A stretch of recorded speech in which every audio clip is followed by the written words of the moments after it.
Alright guys, so a good friend of mine here on YouTube has taken the plunge and got a PSVR.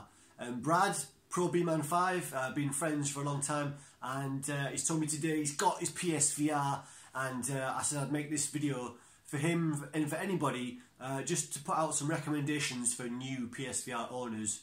I'm going to go through them in two stages. First my physical games and then my digital collection, and I'm going to stagger both of those into three kind of separate groups really. The first is the games that you need to start with, that are safe, that aren't going to give you motion sickness, that are going to be comfortable to play and accessible. Then, you know, games that you can move on to when you're kind of more used to VR and moving around a bit more. And then later on, the last stage is sort of the games that you probably need to hold off on for a bit, because they're the ones that are more likely to make you feel uncomfortable or give you motion sickness. The games that have a lot more movement in them. So this is how I kind of staggered my introduction to VR, and it's how I avoided getting motion sickness, or at least I think it is anyway. Maybe I didn't need to do it, I don't know, but that's how I did it, and it certainly helps, I think, to be cautious, because it would be a real shame, and it really breaks my heart to see new PSVR owners put off by things like motion sickness when it can be avoided, or when you can acclimatise to it. Anyway, with that said, so first of all I'm going to go through the physical collection. So, first of all, games that you're really safe with, that you shouldn't have any problem at all. First is Batman Arkham Asylum.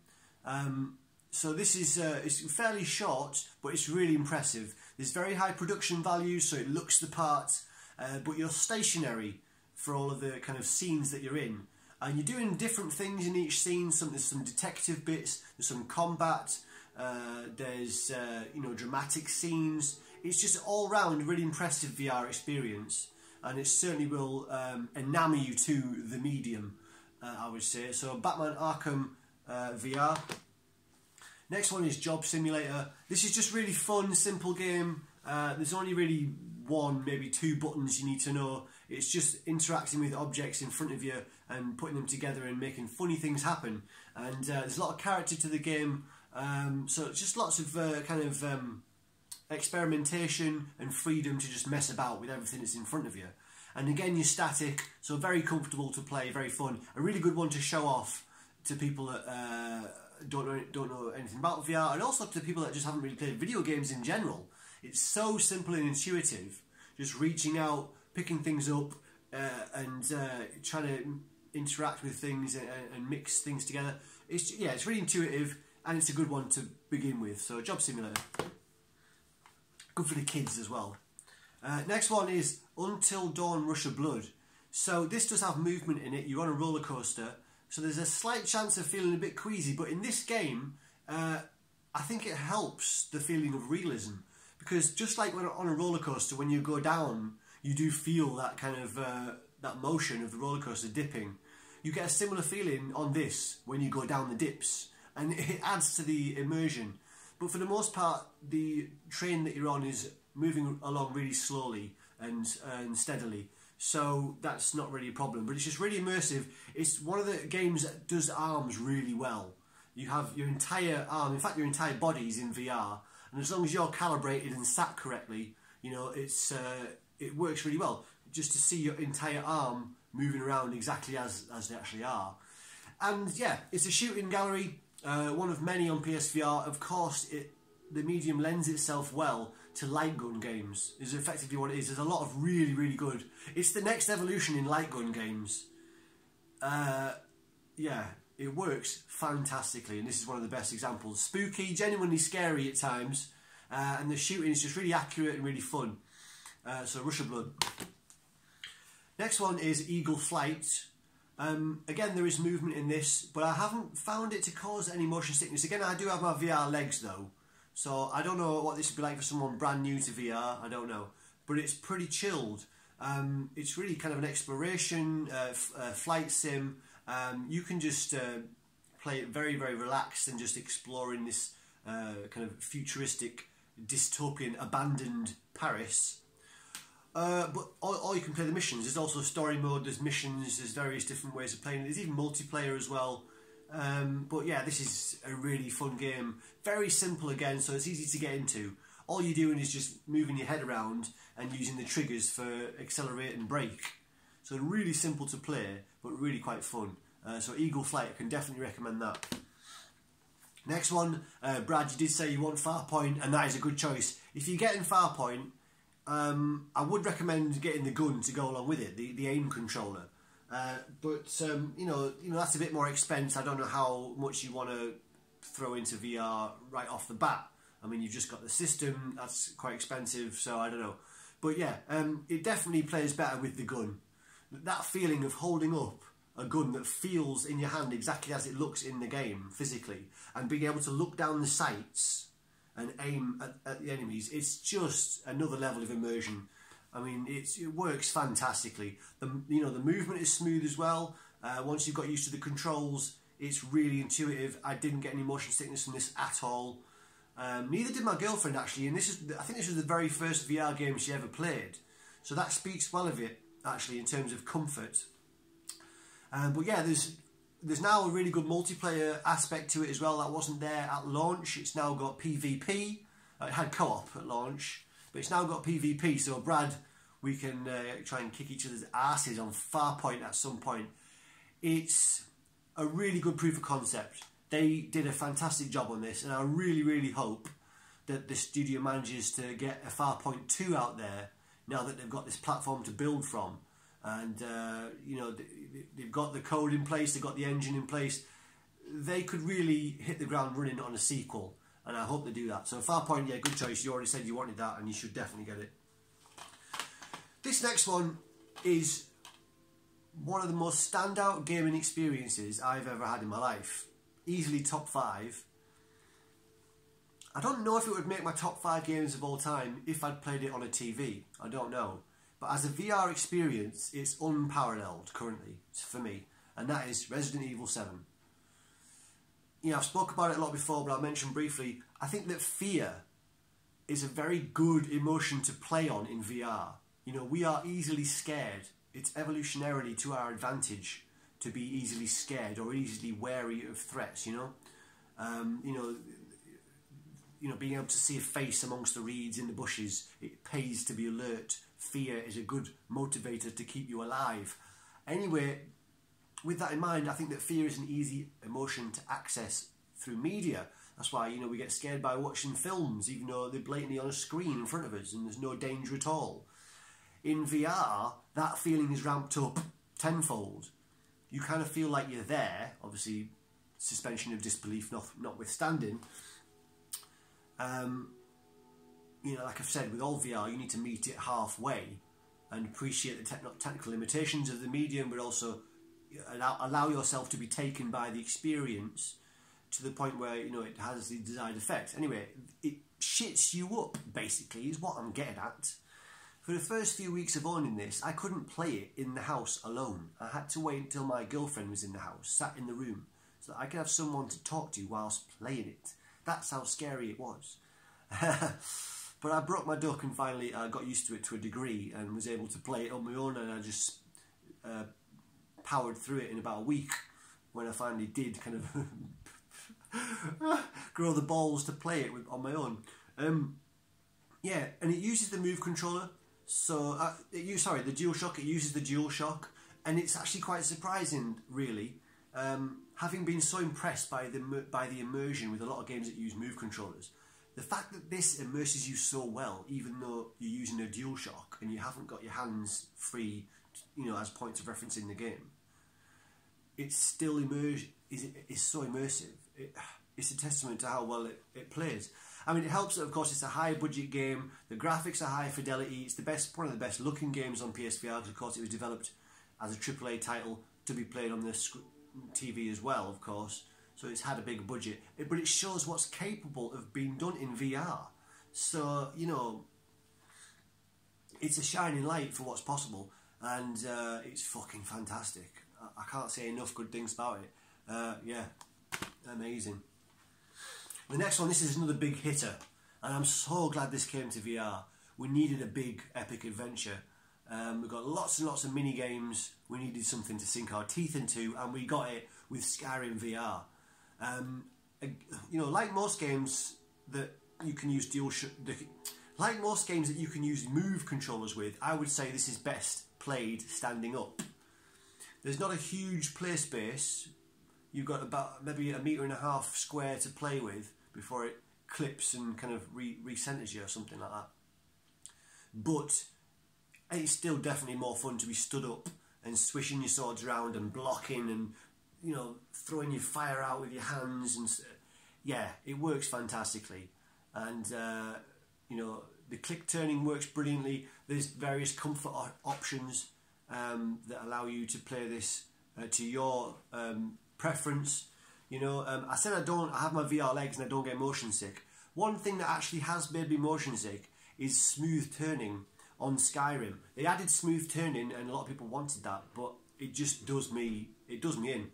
And that's when you're turning on your axis. You know, moving through a world is fine, but when you turn your character on an axis and you're not actually turning, that has made me feel queasy. So I don't use that. I use click turning, where it kind of just blinks 20, 30 degrees or whatever, and you carry on your way, and that works fine. Anyway, yeah, it's brilliant. You know, it's definitely the 7th gen build. You know, the graphics aren't as refined as the recent remaster, but that's to be expected. PSVR is essentially running 2 games. Whenever it is essentially running 2 Skyrims, one for each eye. It's having to generate the image twice from different angles to get that 3D effect. So of course there has to be a compromise on the visuals, but it plays brilliantly. And exploring caves and walking through towns and fighting dragons and all the rest of it, the scale of this game is so much more apparent when you're in VR, when you're there, and you're kind of looking up at the structures and the enemies that you encounter. It's brilliant, yeah. But again, these are games I would say wait a little bit. You know, the introduction games, I'll put a list in the low bar, kind of separating which ones are kind of introductory, intermediary, and then advanced ones. This is certainly an advanced one. This is one that I would avoid if you have any worries about having motion sickness. And it's Starblood Arena. And it's a dogfighter shooter, so that's 6 degrees of freedom, so essentially moving around in any direction. And it's a multiplayer, but also there's campaign there as well. And it's just, yeah, fighting a dogfighter in these arenas. And it's just really colourful, really bright, really great action, really great control, great sense of presence, as all of these games do. But yeah, it's very high octane, very very dynamic. So the more freedom of movement you've got in terms of that's not natural to you, that's not your actual bodily movement, if you get me, the more likely you are to feel motion sick. But this does something that a lot of games that have a lot of movement do to mitigate against that, and that's to have a frame around you. If you have a frame around you, like the cockpit of a ship, that helps to kind of ground you and works to minimise any motion sickness. But yeah, anyway, really, really fun, really well made, good game. But maybe wait a bit. Dirt Rally, there's not too many racing games on PSVR. There's a few. Dirt Rally is my favourite of the ones that I've played so far, although I haven't played Drive Club. Drive Club is more arcadey racing. This, you know, rally games are obviously a little bit more challenging. They've got, you know, they're more skiddy. The controls are a bit more involved, maybe. But it looks good. It plays well, I think. And being a racer in VR, there's the little things in VR that really just blow your mind. Like, for example, in this, you're in the car, and being able to turn your head and look into a corner as you're turning around that corner, so that you can see where you're going to come out of the corner before you've even, you know, finished going round it, is really immersive. It's something you can't do on the TV screen. You know, you can't look into a corner and see the peripheral, you know, direction that you're going to be facing after you finish turning, that kind of thing. Yeah, really immersive. But again, wait to play this if you have any fears of potential motion sickness. And again, with the Valkyrie, 6 degrees of freedom, it's a dogfighter in space, really fun, really great, lots of content in there. They've even added some free DLC, there's multiplayer, there's a story mission. It's really fun and cool to be tooling in a spaceship. But again, lots of dynamic movement, maybe wait a bit. I mean, you can try, obviously, if you're interested by any of these, obviously get them and see how you are. You might be fine. But, yeah, definitely recommended anyway. But, yeah. And WipEout Omega Collection. Now, this came out a while back. It didn't have VR support at launch. It is getting it soon. I haven't played it in VR yet, so I probably shouldn't be recommending it yet. But I'm confident that this is going to be amazing. It's WipEout. It's going to be in VR. To be sat inside a WipEout spaceship going down those tracks, I can't fucking wait. So I'm putting it on the list, even though it's not out yet. But that's a free patch, so I'll get this in preparation. If you're a fan of WipEout, then maybe you'd like to be in WipEout. So that's my physical collection. Now I just want to go into my digital collection. Right, so again, starting off again with games that are comfortable, stationary, things that are definitely going to be not giving you motion sickness, easy to play, accessible, that kind of thing. And the first one of those is Keep Talking and Nobody Explodes. Now this is a good game to play with your partner or somebody else, a friend or somebody else in the room with you. Because VR can be a little bit antisocial. I do most of my VR gaming when the missus is at work or somewhere else. I don't tend to do it a lot while she's here, unless she's also, involved with one of her hobbies, and then I'm free to do whatever because she ain't paying attention anyway. But yeah, it can be a bit antisocial. So this is a good game if you want to play with somebody. Now, in the room. Now, so you or your friend puts the headset on, and you or your friend, then the other person looks at the TV. So the one with the headset is having to defuse a bomb. The one who's looking at the TV has instructions and tips that they can see of what to do. You can't see what you're actually supposed to be doing in the headset. You only can see the bomb in front of you, and you don't know what you're supposed to do to defuse it. The person watching the TV, you have to communicate with the person in the room who's watching the TV, who can tell you what to do. So lots of fun, great to have a multiplayer interaction with somebody in the room whilst playing VR. Next we've got, right, so I've got a few shooters here. Like I said, light gun games, shooting galleries are such a good fit for VR and the Move controllers. Yeah, if you've ever liked light gun games, it's the next fucking level of light gun games. And VR Invaders is a very simple one, but a very effective, very fun. So it's dead cheap, it's dead simple, but again, it's a nice, accessible VR game that will get you used to being in VR, and it's just really easy to play and fun. So yeah. Mortal Blitz, again, another shooter. This one is a bit more involved. You do move through levels.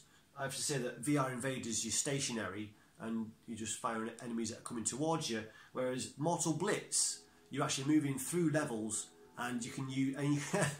One of the coolest thing about this game for me is that you use cover. So that you teleport to different locations around the level, and there's boxes and various things in front of you, and you use that as cover. So you stood up. Again, most of these games you're stood up, and you want a good maybe 2 metre square, at least maybe 3 metre square area to stand in the middle of, and yeah, so you're moving your body around, getting behind cover and blind firing and shooting enemies around, that kind of thing.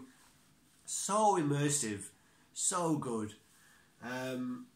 Yeah, so Mortal Blitz, it's not that long, it's quite short, and after the first opening level, most of the levels are very similar. So, the budget wasn't great on this game, but the action is there, and it works well, and it's a lot of fun. And, yeah, it's not too expensive these days. There's very regular sales on PS Store, of course, and VR games are in those sales, and I've picked up a lot of these on discounts, because the launch prices often are a bit too high. I think it might be something to do with Sony. I think Sony has quite a high publisher fee, or something like that. Certainly, the games that come out on the store are more expensive than when those same games are out on Steam. So maybe it's something to do with Sony's publishing. But yeah, wait for the sales. Keep these games on your radar, and you won't go wrong. Next shooter is Archangel. This again is another step up from Mortal Blitz. In that, well, it's nothing like Mortal Blitz, but in terms of intensity, you are in a giant mech. And you move your arms around, and you move, as you do, you can see your own kind of representations of where your hands are, but also you can see these giant mech arms moving around, and you're stomping through these levels, and it's just really epic in scale. The shooting's fun but challenging because there's various different weapons you need to get used to and juggling them, and the shields as well, so you're blocking incoming bullets as you're having to shoot. It's very tactical, very challenging, and very, very impressive. So Archangel, that's currently on sale as well. I would definitely recommend that if you want something impressive but challenging.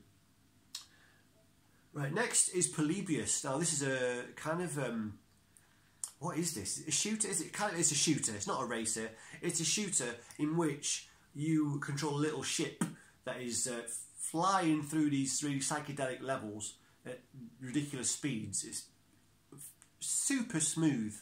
The PSVR headset can do 120 Hz, and this runs at 120. And so you can tell, you can see that smoothness, and it's beautiful to see. But yeah, designed by Jeff Minter, the guy who did Tempest 2000.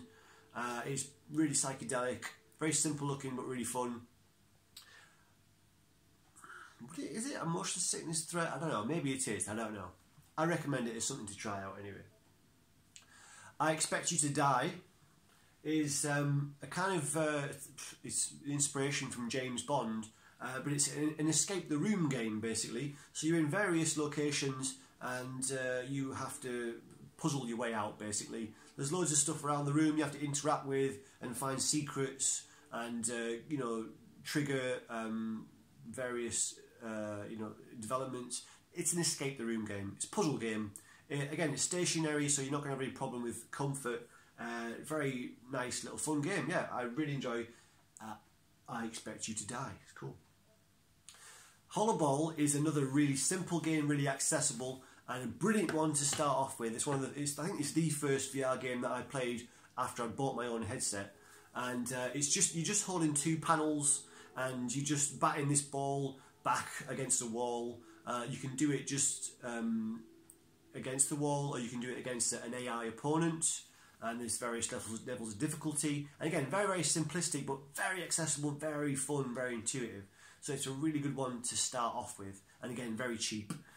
So yeah, one of the very early games, and there was a lot of great indie titles that came out early on. This is one of them, Holoball.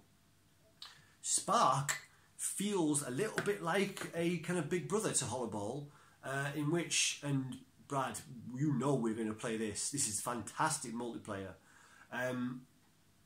Yeah, I did some videos of this a while back. It's basically, it's kind of a dodgeball crossed with what? Dodgeball. It's basically dodgeball, but you've got these Tron energy balls, and you're facing an opponent, and you're having to throw and hit them, or you can hit a target behind them, which speeds up your ball. And it's just, and you've got a shield as well. You've got a shield that you can deflect their ball with. You can also punch their balls out of the air, that kind of thing. You can put spin on the ball, you can bounce it around the walls, you can do it behind your back, you can do all these things. It's really well implemented control. Again, very simple, and once you get the knack, very intuitive. And the sense of presence in this game is brilliant. Because it's so simple, you're so involved in the physicality of it. You know, it really relies on your physical skill, your spatial awareness, your timing, your tactics. You know, there's such a close connection to your command of your physical manipulation of the game. I'm not doing this justice. It works brilliantly. Can't recommend this game highly enough. Yeah, Sparc is a must-have, definitely. Smashbox Arena is so fun. It's so fucking fun. Now this really is kind of like a dodgeball game, but it's a team-based game. It's teleport only, but it works really well. It's really intuitive again. Again, you know, just a lot of the games that use move controllers to give you that freedom of movement, that freedom of control, and those points of reference of your hands in the game, just makes you feel so connected to the action. And that's one of the things that I find so endearing about VR. Anyway, Smashbox Arena, again, quite an early game. The lobbies aren't as full as they used to be. It's been hard to get a multiplayer game recently. I think we'd have to kind of, I'm sure in the communities people organise and, you know, make groups and go off and play games together, but the open lobbies, I haven't had any multiplayer games for a long time, which is a shame, because I can't wait to play some more multiplayer of this. You can still play against bots to practice in a multiplayer scenario, but it's not against real people. It's so much better against real people, of course. You got the voice chat and the competition, the rest of it. But yeah, yes, 3-on-3 kind of dodgeball shooting at people and picking up power-ups and move. It's just so good, so fun. Yeah, Smashbox Arena. Sprint Vector, another kind of sporty game. I know, Brad, you will enjoy this, I think, but it's got quite complex controls. It does take a bit of getting used to, but once you get it, and I've said that a few times in this video, but it's worth repeating because it really is, you know, some of these games, the new types of control methods, and you aren't going to get the best out of them straight away, but once you do crack the controls of these games, it's another level. And Sprint Vector is one of the most popular games on the system at the minute. The lobbies, you know, lots of people playing multiplayer still. It's not been out that long, but it's basically, okay, to describe it, it's basically Mario Kart, only you're running instead of in a vehicle. It has the feel of Mario Kart in the bright, inventive, creative levels, the power-ups, the characters. Yeah, it feels a lot like Mario Kart, but you're running.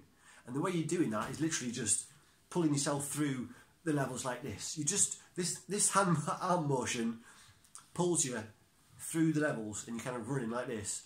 But you can also fly, hold your hands out to fly, you can turn whilst flying, you can jump up like this. There's a lot of control. The amount of control you have over your character once you've mastered it makes this feel so liberating. You feel so powerful as a character in the game because of the amount of control you have. You know, yeah, really immersive, really seductive. Sprint Vector is a must.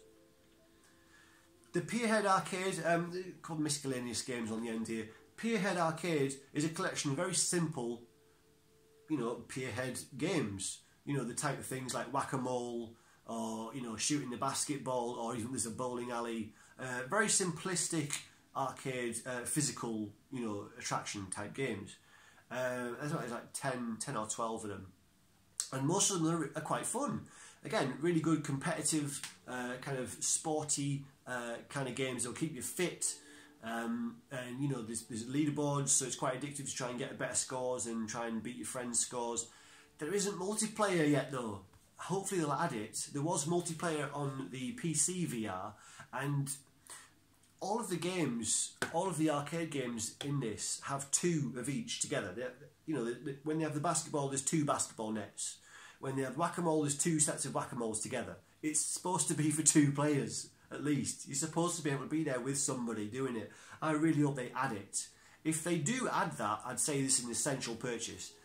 Without it, it's a lot of fun, very simple, good introduction to VR, but maybe wait for the sale. Okay, now Statik is a puzzle game, one of several on PSVR. This is one of the best. It's played with the DualShock, in which every single button and thing on the DualShock, apart from obviously the share button, does something on the boxes that your hands are trapped in. I should have said that from the start. Your hands are trapped in a box, and you can only see that. Obviously, yeah, and every button on your DualShock does something on the box. You've got to work out the way of getting these boxes open. So yeah, very challenging puzzles actually. I've really been stumped by some of them. So it's something you can chill out and sit down and play when you don't want to do something too physical, because a lot of these games are very physical. Sometimes you just want to chill, and this is a good one for that. Yeah, Statik. Rec Room. Wow, man. This game is free, and it's one of the best games on PSVR.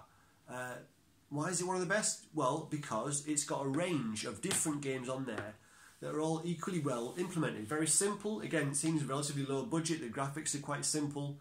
But the way it's done, it focuses on community, focuses on multiplayer.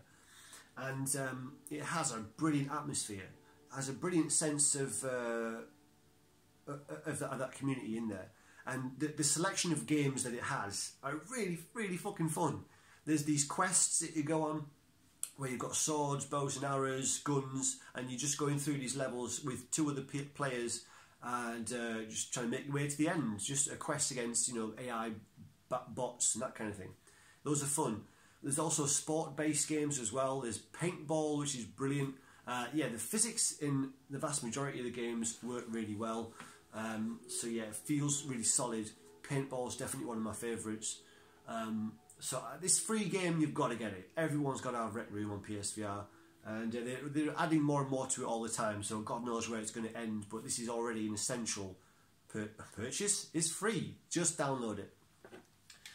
And the last one is Superhot. Oh.